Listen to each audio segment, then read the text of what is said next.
We find ourselves in a unique time, I think, in our lives. This is my first pandemic, and I think it's also Well. your first pandemic, right? Yes, it is. I wasn't here in 1917. Exactly. There's this moment that we have to figure out, what do we do right now, and how do we move forward from it? And one thing that I know about opera, and I know about Annapolis Opera, especially under your leadership, is that there's a sense of nimbleness and resiliency that exists within this company. And I think part of that is not only the leadership, but also because the art form is the ultimate act of faith. Things go wrong in opera all the time. So this is not new as far as having to figure something out. What are some of your favorite things over the years related to either Annapolis Opera or other things that you've conducted that were just hair-raising, and now you can maybe laugh about it, but Well, perhaps in the moment it wasn't so funny? The first thing that came to mind was I had mentioned Richard Leach doing the Duke in Rigoletto. And back in 82, 83, whenever that production was, the sets were built by either people on the board or people that they knew. And we did not hire out to have a set built. And they were building the set for Rigoletto, and it wasn't done until the night of the first performance. It was not done at the dress rehearsal. Opening night, it was finished. And it starts off with the party scene, and then the Duke comes on with Borsa, and he comes through the door and has his first line. And I remember conducting, and his line was getting closer and closer, and there is no Duke. And I thought, where is he? What's wrong? And all of a sudden, he comes busting through the door, broke the door off, and sang his first line. When they put the door on, they didn't tell him it opened in. He thought it opened out to the audience. And But he got on stage. he got on stage right at the moment. And he broke the set. I was panic stricken. I didn't know what I thought I was going to have to stop the production. Which reminds me of a story of a very dear friend of mine, Angela Fout, who did several operas with us at Annapolis. And she went on to Europe and had a wonderful career. And she told me the story of, she was doing Arabella, Strauss's opera, and she was supposed to make this one entrance through this side door in the theater. And she went backstage, went around to the side door, and she heard her music, and the door wouldn't open. Somebody had locked the door on her. And she started singing, and of course people were like, where is she? Where is she? They could barely Suddenly it was hear her. off-stage She music. was way off. And finally the conductor stopped, and they found her and had to go back and restart that scene again. But so it doesn't happen just with Annapolis, but we had other situations where we did a Don Giovanni, and one of the singers came and was sick. And the sickness spread through the entire cast and chorus. There's not a lot of chorus, but everybody was sick. We never had a rehearsal that had everybody at the rehearsal. Even the final orchestra dress rehearsal, our Donna Anna was home in bed. Oh. We never heard the whole opera until opening night with our singers.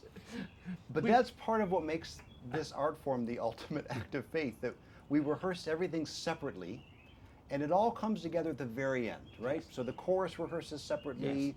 Before the principals come. The principals arrive, you have in your mind what you think the ensemble is going to be like Yes. when they come together. Hopefully they're all available still and they come together, right? Yes. And they all know the music, hopefully.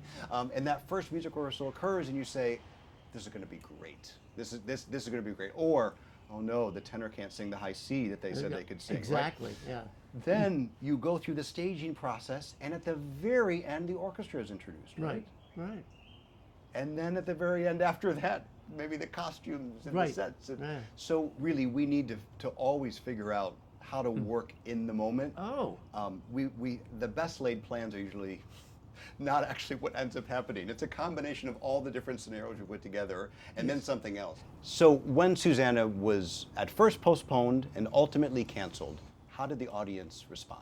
The majority of the people donated their tickets, the price of their tickets, back to the company, which was great for us because we still had to pay the orchestra and the singers and other people because they had worked on the opera up until the last minute. And actually, I think that's an important point, that the opera honored the commitment they had made to all of the people on stage and in the pit by paying them, even though there was no performance. Right. And that, I think, speaks a lot to the way the opera lifts up singers and makes certain that the time and talents that they gave to the company, though not in public performance, was something that they were still compensated for. What were you most excited about in sharing Susanna as your last performance with the opera about? Well, it's an opera that Braxton and I have been both interested in doing for Annapolis, for at least 20 years. You started staging in February, right? And then mid-February. And then by March, you were already in the theater when things were canceled, right? We had our first orchestra dress rehearsal on Tuesday. The second orchestra dress was going to be Wednesday, and then we opened Friday. And Wednesday, we heard this announcement that the governor had closed down Anne Arundel County, and so the opera company said we need to cancel. Like so many performing arts organizations, because that was actually the week in which It was the kind of the Northeast region started shutting down. In the midst of this pandemic, we're not sure when we can come back and gather again. And many arts organizations are struggling.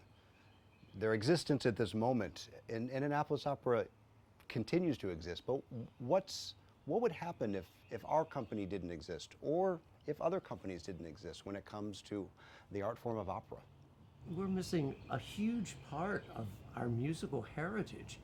Not to have opera is unthinkable to me. You know, I think people need classical music. They need popular music. They need Broadway music.